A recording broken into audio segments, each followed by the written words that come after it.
Blood के बारे में। ये बायोलॉजी की क्लास है और आज की जो कक्षा है विशेष रूप से कंपटीशन के स्टूडेंट्स के लिए है। जैसा कि आप सभी जानते हैं कि हमारा जो पूरा शरीर है ये कोशिकाओं से मिलकर के बना हुआ है। जब एक ही प्रकार की कोशिकाएं आपस में ग्रुप बना लेती है और किसी काम को करती है तो उन कोशिकाओं के समूह को हम कहते हैं ऊतक। चलिए समझिए, यहाँ पर हमारा जो पूरा शरीर है वो कोशिका से मिलकर बना है और बहुत सारी कोशिकाओं का समूह आपस में मिलकर के जब कोई काम करती है तो उन कोशिकाओं के समूह को कहते हैं हम ऊतक। ये ऊतक 4 प्रकार के होते हैं, है ना। इन ऊतकों को जो है इसके कार्य के आधार पर 4 भागों में बांटा गया है। पहला है उपकला ऊतक, दूसरा संयोजी ऊतक, तीसरा पेशी ऊतक और चौथा तंत्रिका ऊतक। समझिए, है ना। उपकला ऊतक हमारे शरीर के अंदर जो भी अंग है, जैसे बड़ी आंत हो गया, ये स्टमक हो गया, लीवर वगैरह जो भी है, और शरीर के बाहर हमारे जो अंग है ना, जिसको हम ये देखिए देख पा रहे हैं, हमारे हाथ पैर वगैरह, तो हमारे शरीर के अंग अंदरूनी हो या बाहरी हो, उन सभी अंगों का एक मेम्ब्रेन से उसको ढकती है, एक परत से उसको ढकती है। मतलब ये ऊतक जो है ये परत बनाती है हमारे शरीर के अंदरूनी अंग और बाहरी अंग में, ताकि कुछ हानिकारक तत्व शरीर के अंदर उस अंग के अंदर प्रवेश न कर सके। दूसरा हम देखते हैं संयोजी ऊतक। नाम से ही पता चल रहा है ये पूरे शरीर को जोड़ करके रखती है। विभिन्न ऊतकों को आपस में जोड़ने का काम करती है, हड्डियों को आपस में जोड़ने का काम करती है। पेशी ऊतक ये हमारा मांसपेशियां बनाती है, जैसे कि ये देख रहे हैं मांसपेशियां हमारा इसी कारण जो है हम मूव कर पाते हैं, काम कर पाते हैं। तंत्रिका ऊतक ये हमारे पूरे शरीर में फैली हुई है, ये जो है सूचना का प्रसारण काम करती है ना। इसका मुख्य काम क्या है? सूचनाओं को पहुंचाना, हमारे ब्रेन से शरीर के उस अंग तक जो है सूचनाओं को पहुंचाना। आज जो हम टॉपिक लेकर के आए हैं ब्लड, ये आएगा हमारा संयोजी ऊतक में। इन सभी को जो है मैं और कभी किसी वीडियो में स्पेशल बताऊंगा, अलग से वीडियो बना करके। आज टॉपिक है हमारा ब्लड, जो कि संयोजी ऊतक का एक पार्ट है। तो हम संयोजी ऊतक को थोड़ा समझ लेते हैं। संयोजी ऊतक इसके भी कई पार्ट हैं, मुख्य रूप से 3 पार्ट हैं। पहला वास्तविक संयोजी ऊतक, दूसरा कंकाल संयोजी ऊतक, तीसरा है तरल संवहनी संयोजी ऊतक। ठीक है। वास्तविक संयोजी ऊतक हमारे शरीर में जो खाली जगह होती है ना, उसको भरने का काम करता है, ताकि हमारे शरीर के जो अंग है वो एक जगह से दूसरे जगह ये जो है मूव ना हो सके। तो ये 3 प्रकार के होते हैं संयोजी ऊतक। और हमारा जो टॉपिक है ब्लड, वो आता है तरल संयोजी ऊतक के अंतर्गत। रक्त या खून या ब्लड, ये तरल संयोजी ऊतक के अंतर्गत आता है। ये जो हमारा ब्लड है, ये 2 प्रकार के तत्वों का मिश्रण होता है, जिसमें से पहला है हमारा प्लाज्मा और दूसरा है RBC plus WBC plus platelets.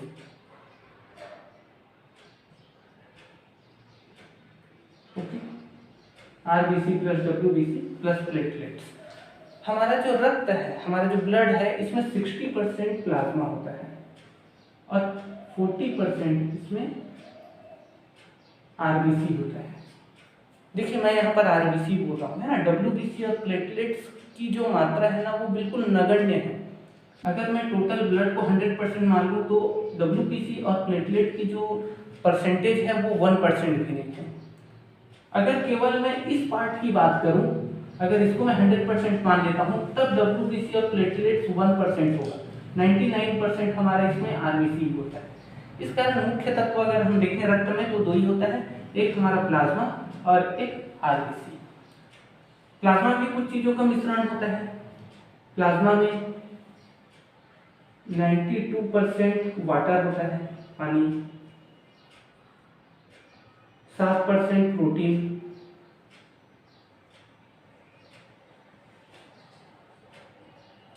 और 1% अन्य खनिज तत्व जैसे कार्बोहाइड्रेट, वसा वगैरह यहाँ लिख देता हूँ मैं अदर, ठीक है, अदर। अब चलिए हम इधर बात करते हैं आरबीसी। आरबीसी का फुल फॉर्म है रेड ब्लड सेल। डब्ल्यूबीसी के लिए हम बोलते हैं व्हाइट ब्लड सेल। और यह है प्लेटलेट्स। हम सभी जानते हैं प्लेटलेट्स का क्या यूज है। अगर हमारा शरीर कहीं से कट फट जाता है तो वहां से जब रक्त निकलने लगता है तो प्लेटलेट्स वहां पर आकर के फंस जाती है और रक्त को उस कटे हुए जगह से शरीर से बाहर निकलने से रोकती है। मतलब कटे हुए जगह को क्या कर देती है, वो जाम कर देती है, जिसके कारण फिर धीरे धीरे वो जगह प्रिपेयर हो जाता है, सूख जाता है और वो जगह जो है बंद हो जाता है। नहीं तो अगर प्लेटलेट्स नहीं होता तो फिर रक्त जो है लगातार हमारे उस कटे हुए जगह से निकलते रहता है, रिसते ही रहता है। तो कहीं घाव होने पर, कहीं कटने फटने पर जो है रक्त को बाहर निकलने से रोकने का काम प्लेटलेट्स का होता है। डब्ल्यूबीसी हम जानते हैं इसमें रोग प्रतिरोधक क्षमता होती है, हमारे शरीर को जो है ये बीमारियों से बचाता है ना। इसमें एक प्रकार से हम बोल सकते हैं एंटीबायोटिक्स होता है। ऐसे ही प्लाज्मा में भी होता है एंटीबायोटिक्स, ये दोनों में होता है ना। इसके बारे में हम आगे पढ़ेंगे अभी।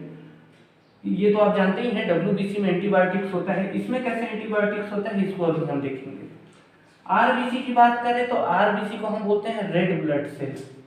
रेड ब्लड सेल क्यों बोलते हैं, ये शब्द जो है वर्ड रेड ब्लड सेल क्यों यूज किया जाता है आरबीसी के लिए। आरबीसी रेड ब्लड सेल ऐसा क्यों कहा जाता है, क्योंकि ये जो आरबीसी है इसमें केंद्रक नहीं पाया जाता। जो रेड ब्लड सेल है, लाल रुधिर कणिकाएं, ये जो है हमारी इस सेल में, रेड ब्लड सेल में न्यूक्लियस या केंद्रक जिसको हम बोलते हैं, न्यूक्लियस नहीं पाया जाता। अब इसमें न्यूक्लियस नहीं पाया जाता तो सिंपल सी बात है न्यूक्लिक एसिड भी नहीं पाया जाएगा। और हमारा जो डीएनए है, डीऑक्सी राइबोन्यूक्लिक एसिड और राइबोन्यूक्लिक एसिड, डीएनए आरएनए जिसको हम बोलते हैं, वो ही नहीं पाया जाएगा। फिर इसमें रेड ब्लड सेल में न्यूक्लियस ना होने के कारण न्यूक्लिक एसिड नहीं मिलता और न्यूक्लिक एसिड ना होने के कारण इसमें डीएनए और आरएनए नहीं होता। आप सभी डीएनए से परिचित होंगे। माता पिता का जो गुण है वो बच्चे में डीएनए के द्वारा ही जाता है। मतलब डीएनए जो है गुणों को क्या करता है, एक पीढ़ी से दूसरे पीढ़ी तक पहुंचाने का काम करता है। और हमारे रेड ब्लड सेल में जो है डीएनए नहीं पाया जाता। कभी भी अगर डीएनए परीक्षण की बात हो तो यहाँ से ब्लड से, मतलब रेड ब्लड सेल से डीएनए परीक्षण नहीं किया जाता, क्योंकि उसमें डीएनए होता ही नहीं है। नहीं तो भाई मैंने आपको जो है ब्लड दे दिया तो मेरे अंदर जो गुण है वो आपके अंदर फिर दिखने लगेगा, डीएनए में चेंजेस आने लगेंगे। तो वो घबराने की बात, डरने की बात नहीं है, क्योंकि डीएनए होता ही नहीं है रेड ब्लड सेल में। तो होता क्या है, कोशिका में केंद्रक नहीं होता, तो केंद्रक की जगह फिर क्या होता है, तो इसमें होता है आयरन, लोहा, है ना, जिसको हम लोग फेरिक बोलते हैं। रेड ब्लड सेल में केंद्रक की जगह लोहा पाया जाता है। अब लोहा डायरेक्ट जैसे हम लोग देखते हैं इस रूप में नहीं होता। ये जो लोहा है ये अपने आप को कन्वर्ट कर लेता है मायोबीन, मायोबीन के रूप में, और ये मायोबीन आगे चल करके कन्वर्ट हो जाता है हीमोग्लोबिन के रूप में, हीमोग्लोबिन के रूप में। और यही जो हीमोग्लोबिन है ये रेड ब्लड सेल के केंद्रक के रूप में उपस्थित होता है। अब चूंकि हम जैसा कि यहाँ पर देख चुके हैं कि जो हमारा हीमोग्लोबिन है वो आयरन का बना हुआ होता है और आयरन ऑक्सीजन के साथ क्रिया करता है, तभी तो जंग लगता है ना। अभी सोने में तो जंग नहीं लगता है और न ही किसी दूसरे तत्वों में, टीना में, कांसा में जंग लगता है, लोहे में जंग लगता है। इसके पीछे कारण क्या है, क्योंकि वो ऑक्सीजन से क्रिया करता है। तो यही जो हमारा हीमोग्लोबिन है, जो हम सांस लेते हैं और जो हमारे सांस के साथ जो कार्बन डाइऑक्साइड, आर्गन, नाइट्रोजन, जो भी वायुमंडल में जो घूम रहे हैं ऑक्सीजन के साथ, सब एक साथ मिक्स होकर के जाते हैं। हमारे नाक में कोई मशीन फिट नहीं है कि वो ऑक्सीजन बस को लेगा, इन्वायरमेंट में जो भी है सबको ग्रहण करता है। लेकिन हमारे फेफड़े में जाने के बाद जो ब्लड होते हैं वो हीमोग्लोबिन के कारण केवल ऑक्सीजन को ग्रहण करते हैं और बाकी सबको ग्रहण नहीं करते, क्योंकि हीमोग्लोबिन आयरन का बना होता है और आयरन ऑक्सीजन के साथ क्रिया करता है। और एक हमारा जो हीमोग्लोबिन है वो 6 ऑक्सीजन के अणुओं को वहन कर सकता है। ठीक है, तो ये हमने जान लिया आरबीसी के बारे में। हमारा जो ब्लड ग्रुप है ये कैसे डिसाइड होता है भाई, किसी का होता है ए पॉजिटिव, किसी का बी पॉजिटिव होता है, किसी का ए बी होता है और किसी का ओ पॉजिटिव होता है। और जितना मैंने 4 प्रकार बताए ए बी और ओ, ये निगेटिव में भी होता है। मतलब 8 प्रकार के ब्लड ग्रुप होते हैं, A positive, A negative, B positive, B negative, A B positive, A B negative, O positive, O negative. तो जो नेगेटिव है वो बहुत कम मात्रा में पाए जाते हैं, है ना। मतलब जो नेगेटिव है ऐसे लोग बहुत कम मिलते हैं, बहुत कम लोगों का, मतलब ना के बराबर बोल सकते हैं, नगण्य लोगों का जो ब्लड ग्रुप है वो नेगेटिव होता है, बिल्कुल एकदम 1%। सभी लोगों का जो ब्लड ग्रुप है ज़्यादातर पॉजिटिव होता है। तो हमारा जो ब्लड ग्रुप है वो क्या होगा, ए पॉजिटिव होगा, बी पॉजिटिव होगा, ए बी पॉजिटिव होगा या ओ पॉजिटिव होगा, ये कौन डिसाइड करता है? तो ये आरबीसी ही डिसाइड करता है। आरबीसी जो हमारा रेड ब्लड सेल है, इस सेल के चारों तरफ एक विशेष प्रकार का एंजाइम पाया जाता है और इस एंजाइम का नाम है एंटीजन। और यही एंटीजन की जो क्वालिटी है, जो डिज़ाइन होता है एंटीजन का, वही डिज़ाइन डिसाइड करता है कि आपका ब्लड ग्रुप कौन सा होगा। अगर आपके पास माइक्रोस्कोप है तो आप अपना ब्लड ग्रुप खुद चेक कर सकते हैं। चलिए देखिए कैसे। देखिए जो हमारा रेड ब्लड सेल है, अगर हम उसको माइक्रोस्कोप में देखेंगे तो इसमें जो एंटीजन होता है,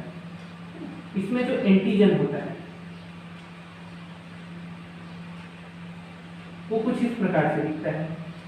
रेड ब्लड सेल में ये कुछ इस प्रकार से, ये मैंने एक राउंड शेप में एक सेल बना दिया जिसके चारों तरफ ये शेप में ऐसा ट्रायंगल होता है ना, ये कैसे बनाते हैं, ऐसा ट्रायंगल जैसा बनाते हैं, ट्रायंगल खींचते हैं और बीच में ऐसा लकीर खींच देते हैं तो ये ए बन जाता है। तो ऐसे सेल के चारों तरफ ए जैसी आकृति बनी होती है, इस कारण हम इसे ए ब्लड ग्रुप बोलते हैं। अगर इस सेल के चारों तरफ इस प्रकार की आकृति नहीं बनी है, ये इस सेल के चारों तरफ अगर इस प्रकार की आकृति नहीं बनी है, सेल के चारों तरफ आकृति कुछ इस प्रकार की बनी है, ये देखते हैं, तो इसको बी ब्लड ग्रुप बोलते हैं। क्योंकि भाई बी ब्लड ग्रुप में ही हम ऐसा राउंड बनाते हैं और इसमें भी राउंड शेप दिख रहा है, तो ये बी ब्लड ग्रुप हो गया। ए ब्लड ग्रुप में हम ऐसा नुकीला त्रिभुज जैसा बनाते हैं, इसमें भी ऐसा बना हुआ है, इस कारण हम इसको ए ब्लड ग्रुप बोलते हैं। मतलब रेड ब्लड सेल में जो एंटीजन है, अगर वो हमारा ऐसा नुकीला ए के फॉर्म में है तो ए ब्लड ग्रुप होगा।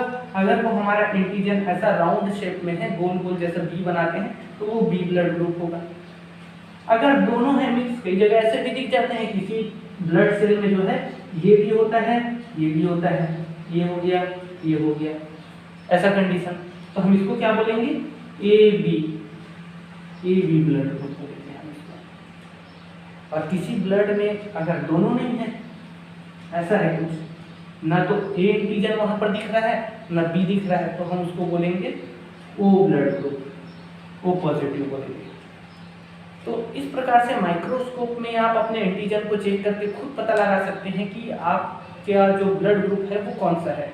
अगर सेल में आपको कुछ इस प्रकार से एंटीजन दिख रहा है तो ए है या बी है, ये है ए बी और ये है आपका ओ। क्लियर है? तो इससे डिसाइड होता है हमारा ब्लड ग्रुप क्या है। अब हमें किसी को ब्लड डोनेट करना है तो कैसे करेंगे?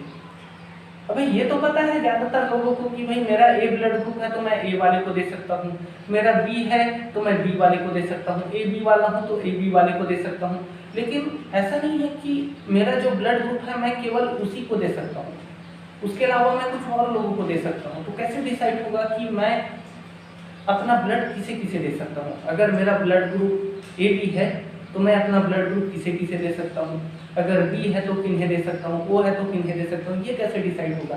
तो ये डिसाइड करता है प्लाज्मा में जो एंटीबॉडी पाया जाता है वो एंटीबॉडी। देखिए है ना, ध्यान से समझिए, आरबीसी में एंटीजन पाया जाता है, प्लाज्मा में एंटीबॉडी। आरबीसी का एंटीजन डिसाइड करता है कि हमारा ब्लड ग्रुप क्या होगा और प्लाज्मा का एंटीबॉडी ये डिसाइड करता है कि हम किस ब्लड ग्रुप वाले को ब्लड डोनेट कर सकते हैं। क्लियर है? तो देखिए यहाँ पर अगर आपका एंटीजन, अगर आपका ए ब्लड ग्रुप है तो आप में किस प्रकार का एंटीजन पाया जाएगा? रेड ब्लड सेल में ये त्रिभुज आकृति होगी, लेकिन जो एंटीबॉडी होगा वो कुछ इस प्रकार से बुलेट जैसा संरचना हो गई, और आपका जो एंटीबॉडी होगा वो ऐसा त्रिभुज आकृति का नहीं होगा, वो बी का जो एंटीजन होता है इस शेप में होगा। अगर आपका बी ब्लड ग्रुप है तो आपका जो एंटीबॉडी होगा वो कुछ इस प्रकार से होगा, ए के शेप में होगा। अगर आपका ब्लड ग्रुप ए है तो आपका एंटीजन ऐसा होगा, और इसका जो एंटीबॉडी है इसका अपोजिट होगा, बी होगा, है ना। और अगर आपका एंटीजन बी है तो एंटीबॉडी आपका ए वाला होगा। इसको स्मॉल में लिखते हैं, स्मॉल में, समझ रहे हैं ना, अपोजिट है। मतलब सीधी सी बात है, अगर आपका ब्लड ग्रुप ए पॉजिटिव है तो उसमें एंटीजन ए है और एंटीबॉडी बी है। अगर आप बी ब्लड ग्रुप वाले हैं तो आपका एंटीजन बी है और एंटीबॉडी आपका ए है। लेकिन अगर आपका ब्लड ग्रुप ए बी है तब क्या होगा, तो इसके लिए आपको थोड़ा ये कॉन्सेप्ट समझना पड़ेगा। भाई अगर हमारा एंटीजन ए है तो हमारा एंटीबॉडी बी क्यों होता है, ताकि हमारा आरबीसी में उपस्थित एंटीजन और प्लाज्मा में उपस्थित एंटीबॉडी आपस में फिट ना हो जाए, आपस में चिपके ना। अगर एंटीजन भी ए है और एंटीबॉडी भी हमारा ए ही है तो ऐसे कंडीशन में क्या होगा, ये हमारा एंटीजन है ए वाला और ये हमारा जो है एंटीबॉडी है ना, ये भी ए वाला है, तो दोनों आपस में क्या हो जाएगा, फिट हो जाएगा। और जब ये दोनों आपस में फिट हो जाएगा तो क्या होगा, पूरा जो हमारा ब्लड है उसमें एंटीजन एंटीबॉडी आपस में चिपक जाएंगे, और जैसे दूध फटता है नहीं जी, ऐसा हमारा ब्लड फट जाएगा। पूरा रास्ता में जो हमारे नसें हैं उसमें रुकावट आ जाएगा, नसें फट जाएंगी और व्यक्ति की तुरंत मृत्यु हो जाएगी। तो इस कारण ये ध्यान दिया जाता है कि भाई अगर सामने वाला व्यक्ति ए पॉजिटिव है तो उसी व्यक्ति को हम उसका ब्लड ग्रुप चढ़ाएं जो ए पॉजिटिव हो, उसी के ब्लड ग्रुप का हो, या जिसका एंटीजन एंटीबॉडी मैच करता हो। चलिए देखते हैं ये कैसे मैच करेगा। यहाँ पर भाई अगर यहाँ पर हमारा ये ब्लड ग्रुप अगर बी है तो एंटीबॉडी हमारा ए होगा, ताकि एंटीजन का ये वाला पार्ट और एंटीबॉडी का ये वाला पार्ट आपस में जुड़े ना, ताकि वो जो है वहाँ पर वो कोलैप्स ना हो सके, आपस में जुड़ करके वो जैसे दूध फटता है ना वैसा फटे ना, और रुकावट ना आ सके। वो पानी में जैसा वो तैर रहा है ना, ये प्लाज्मा लिक्विड फॉर्म में होता है, ये सॉलिड छोटे छोटे कण के रूप में होते हैं, ये बहते रहता है और ये उसी के ऊपर तैरते रहते हैं। इस प्रकार से वो सारी क्रियाएं सिस्टमेटिक तरीके से हो सके। इस कारण एंटीजन और एंटीबॉडी कभी भी एक दूसरे का जो है, एक ही ब्लड ग्रुप है तो उसका एंटीजन और एंटीबॉडी कभी भी एक नहीं होता। अगर आपका ब्लड ग्रुप ए है तो एंटीबॉडी बी होगा, ब्लड ग्रुप बी है तो एंटीबॉडी आपका ए होगा।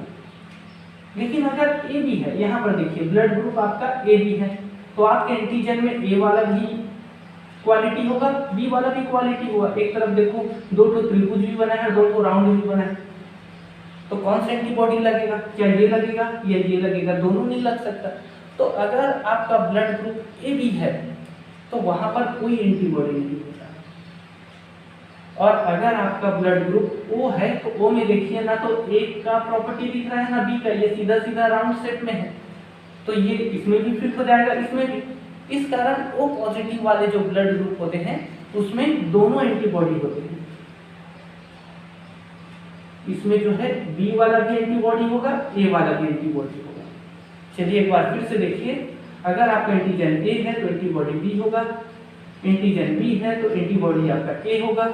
अगर आपका एंटीजन ए बी है तो एंटीबॉडी होगा ही नहीं उसमें, और अगर आपका एंटीजन ओ है मतलब ना तो ए की प्रॉपर्टी है ना बी की प्रॉपर्टी है, तो दोनों प्रकार के आपके अंदर एंटीबॉडी होंगे। आपके अंदर ये जो है थोड़ा सवाल आ रहा होगा कि एंटीबॉडी मतलब रोग प्रतिरोधक क्षमता।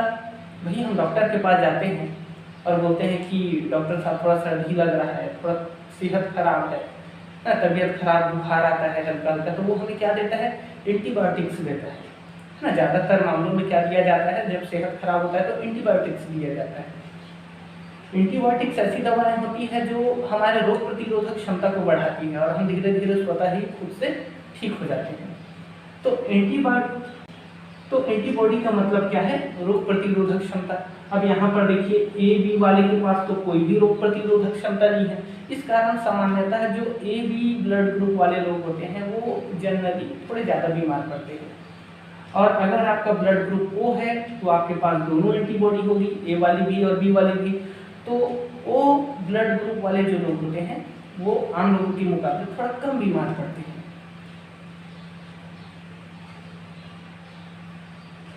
तो चलिए देखते हैं ब्लड डोनेशन कैसे होता है ना। हम इसको एक थोड़ा चार्ट के माध्यम से ये समझते हैं। देखिए ये कुछ इस प्रकार से,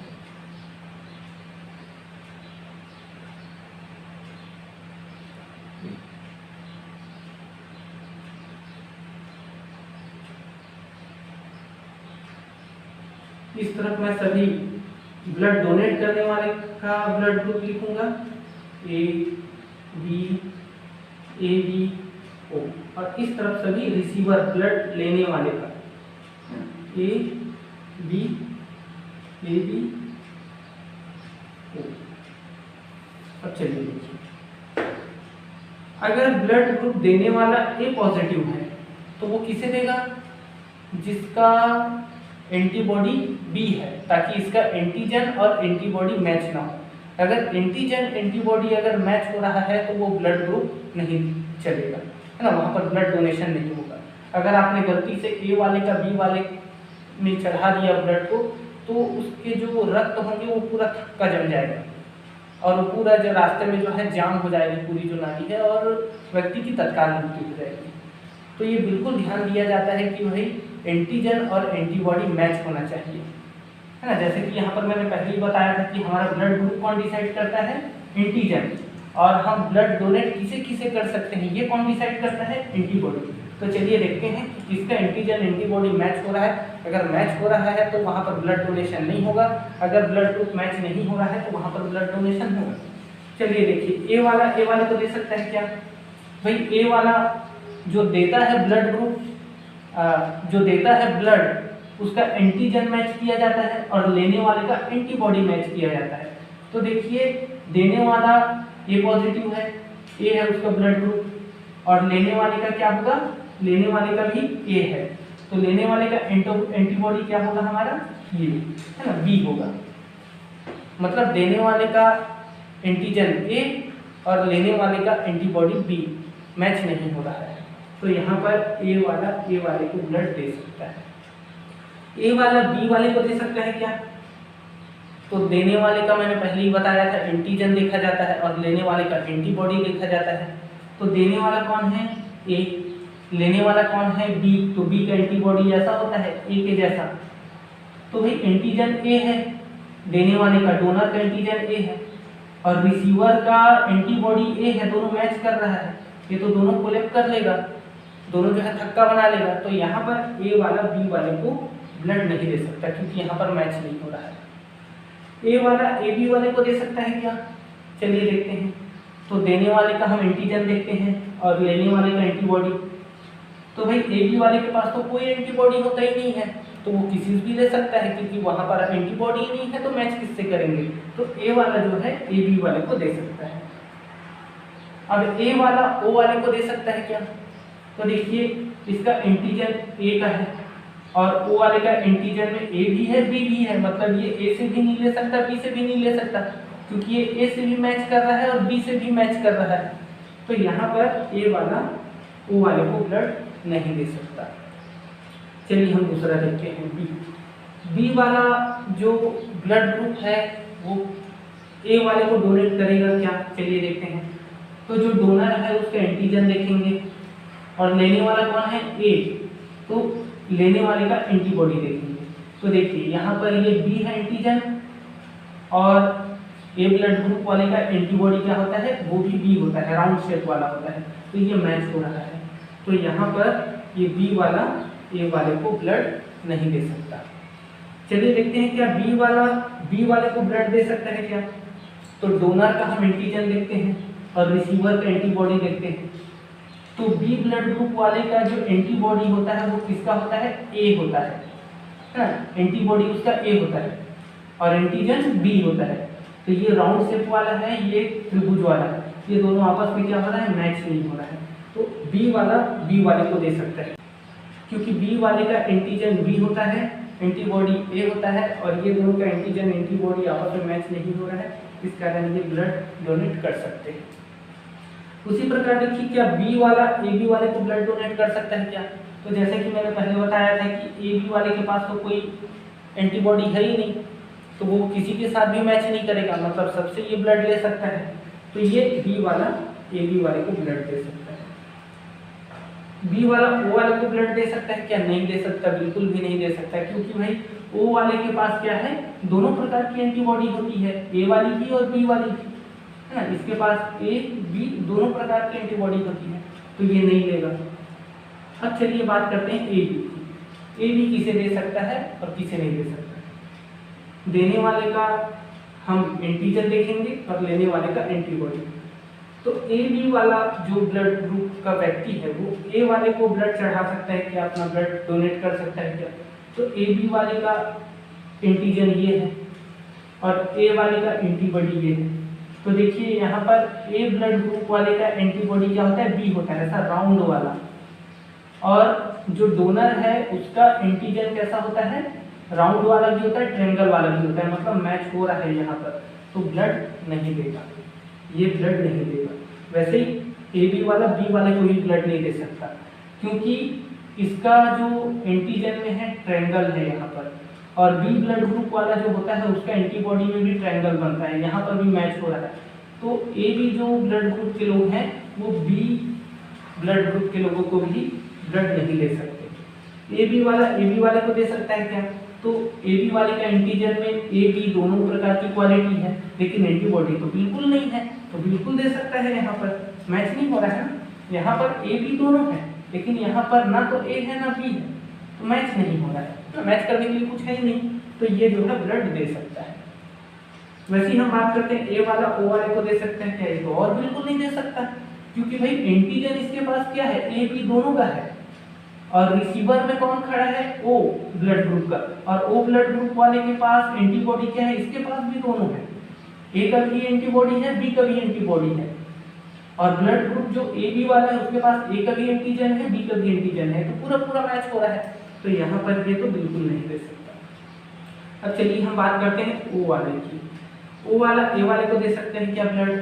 तो ओ वाले के पास कोई एंटीजन नहीं है, और इसके पास एंटीबॉडी कोई भी हो, ए हो या बी हो, तो मैच होगा ही नहीं, क्योंकि इसके पास तो है ही नहीं कोई भी एंटीजन, तो ये जो है इसको दे सकता है।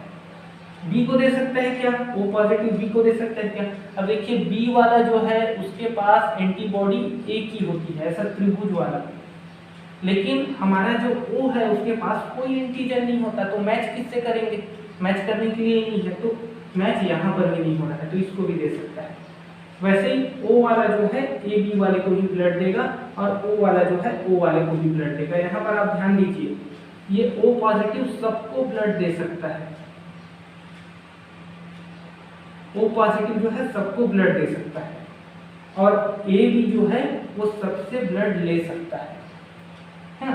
तो ओ को सर्वदाता बोलते हैं, सर्वदाता ब्लड ग्रुप, ऑलवेज डोनर, और ये ऑलवेज रिसीवर, मतलब सर्वग्राही। ए बी जो ब्लड ग्रुप है हमारा ये सर्वग्राही। तो देखिए हमने यहाँ पर देखा था कि हमारा जो ए बी ब्लड ग्रुप है इसमें कमी ये है कि इसमें कोई भी एंटीबॉडी नहीं पाई जाती, जिसके कारण बेचारे जो है आम लोगों के मुकाबले थोड़ा ज़्यादा बीमार पड़ते हैं, लेकिन इनको एक प्रॉफिट भी है कि ये सबसे ब्लड ले सकते हैं। और ओ पॉजिटिव जो ब्लड ग्रुप के लोग हैं उसके पास दोनों प्रकार के एंटीबॉडी पाई जाती है, लेकिन इसके सामने भी एक नुकसान है, ये सबको दे सकते हैं लेकिन लेंगे किससे? केवल अपने ही ब्लड ग्रुप वाले से, ओ पॉजिटिव से। क्लियर है? तो कुछ इस प्रकार से ब्लड डोनेशन होता है। ब्लड डोनेट करने के भी नियम होते हैं कुछ, ऐसा नहीं कि किसी का निकाल दिया किसी को भी चढ़ा दिया। ज़्यादातर हम लोग पिक्चरों में देखते हैं तो हीरो का एक डायलॉग होता है कि डॉक्टर साहब मेरे शरीर का एक एक कतरा निकाल लीजिए खून का, लेकिन मेरी माँ को बचा लीजिए। तो डॉक्टर को भाई अपना लाइसेंस थोड़ी रद्द कराना है, एक बार में केवल 1 यूनिट ही खून निकाला जा सकता है ना। ये लगभग 450 से 500 मिलीलीटर होता है 1 यूनिट में। डॉक्टर जो है एक बार में केवल 1 यूनिट खून निकालेगा, फिर अगली बार जो है 3 महीने बाद निकालेगा आपका खून। 3 महीने के अंदर फिर से जो व्यक्ति जिसने ब्लड डोनेट किया है उसका ब्लड डोनेशन फिर से नहीं किया जा सकता, 3 महीने के बाद ही होगा। आपका हीमोग्लोबिन चेक किया जाएगा, आपका जो है ब्लड प्रेशर चेक किया जाएगा, उसके बाद फिर आपसे ब्लड लिया जाएगा। फिर एक बार जो है ब्लड निकाल लिया गया है, वो 120 दिन उसका एक्सपायरी डेट रहता है, वो तब तक जो है आप उसको कहीं भी यूज़ कर सकते हैं। वैसे जो है ये जो प्लाज्मा है उसका भी डोनेशन होता है। जैसे कि भाई किसी को कोई रोग हो गया ना, कोई बीमारी हो गई, जैसे आजकल कोरोना बीमारी चल रहा है, मान लेते हैं एक्स कोई व्यक्ति है जिसको कोरोना बीमारी हो गया है। अब उस व्यक्ति को कोरोना हो गया और वो व्यक्ति उस रोग से ठीक भी हो गया, मतलब उसके शरीर की जो रोग प्रतिरोधक क्षमता है उसने क्या किया, कोरोना को हरा दिया। मतलब उसका जो एंटीबॉडी है वो प्रिपेयर हो चुका है उस रोग से लड़ने के लिए। तो अगर उस व्यक्ति का एंटीबॉडी निकाल करके दूसरे व्यक्ति में लगाया जाए, दूसरे व्यक्ति को उसका एंटीबॉडी दिया जाए, तो उस व्यक्ति के अंदर भी वो क्वालिटी आ जाएगी। तो इस कारण क्या किया जाता है, ये जैसे ब्लड डोनेशन होता है ना, सेम उसी प्रकार जो है प्लाज्मा डोनेशन भी होता है। सेम वैसे ही निकालते हैं जैसे ब्लड डोनेट करते हैं ना, वैसे ही प्लाज्मा डोनेशन भी होता है। एक मोटा सा जो सुई है सीरंज, उसको यहाँ पर आपका जो है लगाएंगे और जैसे ब्लड निकाला जाता है ना, वैसे ही ब्लड निकालते हैं और वो ब्लड जो है एक मशीन में जाता है और वो मशीन क्या करता है, आरबीसी डब्ल्यूबीसी प्लेटलेट्स को एक साथ अलग कर देता है और बाकी जो बच जाता है वो हमारा प्लाज्मा होता है। वो प्लाज्मा जो है अलग से जा करके पैकेट में पैक हो जाता है और जो हमारा बाकी के कंपोनेंट्स है वो दूसरे तरफ से हमारे शरीर में वापस डाल दिए जाते हैं। अब ये जो हमारा प्लाज्मा है आप उसको यूज करिए, है ना, 1 साल तक का एक्सपायरी डेट रहता है आप उसका। अब चलिए हम थोड़ा सा ये देख लेते हैं कि भाई माँ बाप का ब्लड ग्रुप मान लेते हैं कुछ भी है, तो बच्चे का ब्लड ग्रुप क्या होगा ये हम देखते हैं। मतलब चाइल्ड ब्लड ग्रुप कैसे डिसाइड होता है। चाइल्ड ब्लड ग्रुप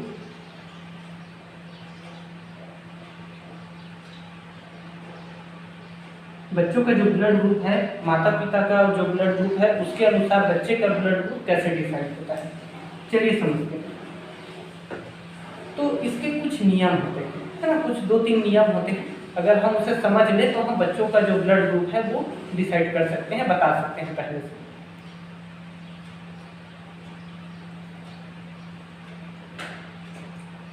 तो नियम इसमें कुछ इस प्रकार है कि अगर माँ बाप दोनों का ब्लड ग्रुप ए है या फिर बी है, तो बच्चे का ब्लड ग्रुप वही होगा जो माँ बाप का ब्लड ग्रुप है दोनों का सेम वाला, या तो फिर ओ होगा, है ना। पहला नियम समझिए, अगर माता का ब्लड ग्रुप ए, पिता का भी ब्लड ग्रुप ए है, या फिर माता का ब्लड ग्रुप बी, पिता का भी ब्लड ग्रुप बी है, तो ऐसे कंडीशन में बच्चे का जो ब्लड ग्रुप है वो माता पिता की तरह ए होगा या तो फिर ओ होगा। अगर बी वाले हैं दोनों तो बी होगा या फिर ओ होगा। ये पहला नियम है। दूसरा नियम क्या है कि अगर अलग अलग हो गया, माता का ए हो गया या पिता का ए हो गया और दूसरा जो बच गया उसका बी हो गया, ऐसे कंडीशन में बच्चे का ब्लड ग्रुप कुछ भी हो सकता है, A B, A B, A B या ओ, ये चारों में से कुछ भी हो सकता है। ये एकमात्र ऐसी स्थिति है अगर माता का ब्लड ग्रुप ए है या बी है और पिता का ब्लड ग्रुप उसका अपोजिट है, मतलब ये ए है तो वो बी और ये बी है तो वो ओ, ए, ऐसा कंडीशन है। तो ऐसे कंडीशन में बच्चे का ब्लड ग्रुप कुछ भी हो सकता है। तीसरा कंडीशन क्या है, अगर माता का ब्लड ग्रुप या पिता का ब्लड ग्रुप ए या बी दोनों में से कोई भी एक है और जो बच गया उसका ब्लड ग्रुप ए बी है, मतलब माता पिता में से किसी एक का ब्लड ग्रुप ए बी है और दूसरे का ब्लड ग्रुप ए या फिर बी है, तो ऐसे कंडीशन में बच्चे का ब्लड ग्रुप ओ को छोड़ करके बाकी जो 3 है उसमें से कुछ भी हो सकता है। मतलब ए हो सकता है, बी भी हो सकता है और ए बी भी हो सकता है, बस ओ नहीं होगा। जहाँ कहीं भी अगर माता या पिता में से किसी भी एक का ब्लड ग्रुप अगर ए बी हो गया तो डेफिनेटली बच्चे का जो ब्लड ग्रुप है वो ओ होगा ही नहीं, ठीक है। अगर माता पिता दोनों का ब्लड ग्रुप ओ है तो ऐसे कंडीशन में बच्चे का ब्लड ग्रुप केवल और केवल ओ पॉजिटिव ही होगा। तो चलिए हम इसको भी थोड़ा सा टेबल जैसा समझ लेते हैं, ठीक है। आप पॉज करके जो है इसको स्क्रीनशॉट ले सकते हैं, या तो फिर ऐसा तो दिख नहीं रहा होगा इतना दूर से, तो आप रिमाइंड करके एक बार और फिर से सुन सकते हैं। तो चलिए मैं यहाँ पर एक टेबल ऐसे ही बना देता हूँ। ये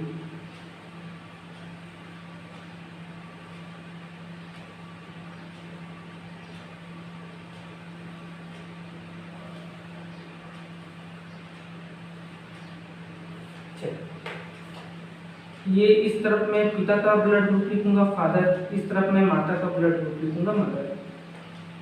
ये A B O, A B O.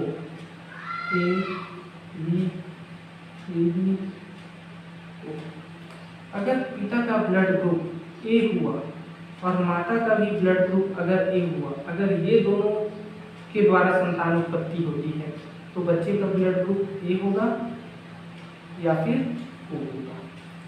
अगर पिता का ब्लड ग्रुप ए है और माता का ब्लड ग्रुप अगर बी है तो ऐसे कंडीशन में कुछ भी हो सकता है। आल मतलब ए बी या फिर ओ, कुछ भी हो सकता है ब्लड ग्रुप। अगर पिता का ब्लड ग्रुप ए है और माता का ब्लड ग्रुप अगर ए बी है तो ऐसे कंडीशन में जो ब्लड ग्रुप है वो ए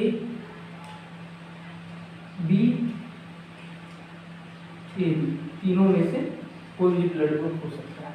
अगर पिता का ब्लड ग्रुप ए है और माता का ब्लड ग्रुप अगर ओ है तो ऐसे कंडीशन में बच्चे का ब्लड ग्रुप ए होगा या फिर ओ होगा। क्लियर है? चलिए आगे हम यहाँ पर देखते हैं। अगर पिता का ब्लड ग्रुप, हो सकता है आपको क्लियर ना दिख रहा होगा तो आप क्वालिटी थोड़ा बढ़ा लीजिए वीडियो की, या फिर जो मैं बोल रहा हूँ उसको जो है आप ध्यान से सुनते जाइए, सारी चीज़ें जो है क्लियर होती जाएंगी। चलिए अब अगला कंडीशन में हम देखते हैं कि पिता का जो ब्लड ग्रुप है वो बी पॉजिटिव है, बी है, और माता का ब्लड ग्रुप जो है ए है। तो ऐसे कंडीशन में क्या होगा? ऐसे कंडीशन में बच्चे का ब्लड ग्रुप कुछ भी हो सकता है, आल। अगर पिता का ब्लड ग्रुप बी है, माता का भी ब्लड ग्रुप बी है, तो ऐसे कंडीशन में बच्चे का जो ब्लड ग्रुप है ये बी होगा या तो फिर ओ होगा। अब पुराना जो नियम मैं बताया था उसको याद कीजिए। अगर ब्लड ग्रुप दोनों का सेम है तो ऐसे कंडीशन में बच्चे का ब्लड ग्रुप वही होगा जो माता पिता का है या फिर ओ होगा। अगर पिता का ब्लड ग्रुप बी है और माता का ब्लड ग्रुप ए बी है तो एक नियम ये भी है कि अगर ए बी वाला ब्लड ग्रुप किसी के साथ अगर मिलता है तो वो ओ को छोड़ करके सभी प्रकार का ब्लड ग्रुप बना सकता है। तो यहाँ पर ओ को छोड़ के बच्चे का ब्लड ग्रुप ए बी या ए बी तीनों में से कुछ भी हो सकता है। अगर पिता का ब्लड ग्रुप बी है और माता का ब्लड ग्रुप ओ है तो ऐसे कंडीशन में बच्चे का जो ब्लड ग्रुप है वो बी या तो फिर ओ होगा। चलिए हम देखते हैं ए बी के साथ क्या कंडीशन है। अब जैसा कि हम जानते हैं ए बी वाला किसी के साथ भी मिले ओ को छोड़ करके सभी प्रकार के ब्लड ग्रुप बनाता है। तो अगर पिता का ब्लड ग्रुप ए है और माता का ब्लड ग्रुप ए बी या ए बी है तो ये तीनों कंडीशन में बच्चे का blood group A B A B A B A B A B A B कुछ भी हो सकता है। क्लियर है? लेकिन अगर पिता का ब्लड ग्रुप ए बी है और माता का ब्लड ग्रुप ओ है तो ऐसे कंडीशन में बच्चे का ब्लड ग्रुप ना तो ए बी होगा ना ओ होगा, बच्चे का ब्लड ग्रुप हो जाएगा ए या फिर बी। मतलब दोनों में से माता का ब्लड ग्रुप या पिता का ब्लड ग्रुप किसी का भी अगर ओ है और एक का ए बी है तो ऐसे कंडीशन में बच्चे का ब्लड ग्रुप ना तो ए बी होगा ना ही ओ होगा। क्लियर है? चलिए ये समझते हैं। पिता का ब्लड ग्रुप अगर ओ है और माता का ब्लड ग्रुप अगर ए है तो ऐसे कंडीशन में ये होगा या फिर ए या फिर ओ। अगर पिता का O है, माता का B है, तो या फिर B या फिर O। अगर पिता का ब्लड ग्रुप हमारा O है और माता का ब्लड ग्रुप AB है, तो जैसे कि ये वाला कंडीशन था, माता या पिता दोनों में से एक का ब्लड ग्रुप O और एक का AB है, तो ऐसे कंडीशन में ना तो O ब्लड ग्रुप बनेगा ना ही AB ब्लड ग्रुप बनेगा। यहाँ पर ब्लड ग्रुप बनेगा A और B, दोनों में से कोई सा भी। अगर माता और पिता दोनों का जो ब्लड ग्रुप है वो O है, तो बच्चे का ब्लड ग्रुप केवल और केवल O पॉजिटिव होगा। तो इस प्रकार से जो है ब्लड ग्रुप डिसाइड होता है। जो नेगेटिव ब्लड ग्रुप वाले हैं वो बहुत रेयर केस में मिलते हैं।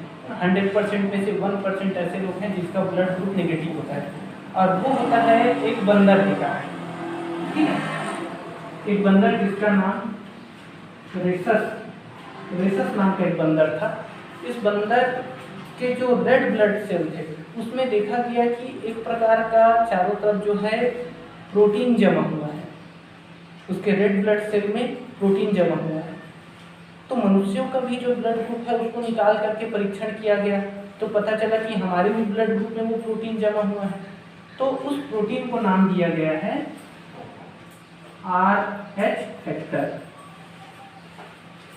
ये बंदर का नाम रेसस है, तो इसी के नाम पर सामने के दो वर्ड को लेकर के RH फैक्टर इसको नाम दे दिया गया है। और इसी RH फैक्टर के कारण, मतलब उस प्रोटीन के कारण, उस तत्व के कारण हमारा जो ब्लड ग्रुप है वो पॉजिटिव या नेगेटिव होता है। हम सभी के ब्लड सेल में वो प्रोटीन पाए जाते हैं, चारों तरफ बिखरे हुए रहते हैं, और अगर किसी भी व्यक्ति के ब्लड सेल में वो प्रोटीन नहीं है तो वो नेगेटिव होगा। RH फैक्टर उसका नेगेटिव होगा, मतलब उसका blood group negative, O negative, AB negative, A negative, B negative, ऐसा।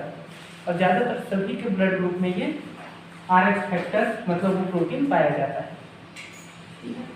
ये जो नेगेटिव ब्लड ग्रुप वाले हैं ये थोड़े रेयर केस में मिलते हैं, हमें ज़्यादातर ये देखने को नहीं मिलते, और इनकी स्थिति भी मतलब सामान्य लोगों से क्या है, हम बोल सकते हैं कि इतनी अच्छी नहीं होती। क्यों नहीं होती? क्योंकि भाई अगर आप O ब्लड ग्रुप वाले हैं पॉजिटिव, तो आप नेगेटिव वाले का, O नेगेटिव वाले का ब्लड ले सकते हैं, या O पॉजिटिव वाले का ब्लड ले सकते हैं। लेकिन अगर आप O नेगेटिव हैं तो आप O पॉजिटिव वाले का ब्लड ग्रुप नहीं ले सकते, नेगेटिव वाले का ही चलेगा। कहने का मतलब ये है कि अगर आपका ब्लड ग्रुप नेगेटिव है, कोई सा भी ब्लड ग्रुप है और वो नेगेटिव फॉर्म वाला है, तो ऐसे कंडीशन में आपके लिए अगर कुछ खतरा हो गया, खून की कमी हो गई, तो नेगेटिव वाले का ही ब्लड ग्रुप लगाना पड़ेगा आपको। और नेगेटिव वाला केवल 1% लोग हैं, वो ज़्यादातर सामान्य से मिलते नहीं हैं। तो ये बहुत क्या है, खतरनाक स्थिति बन जाती है। फिर अगर नेगेटिव ब्लड ग्रुप वाले के खून की ज़रूरत पड़ गई तो आसानी से नहीं मिल सकती।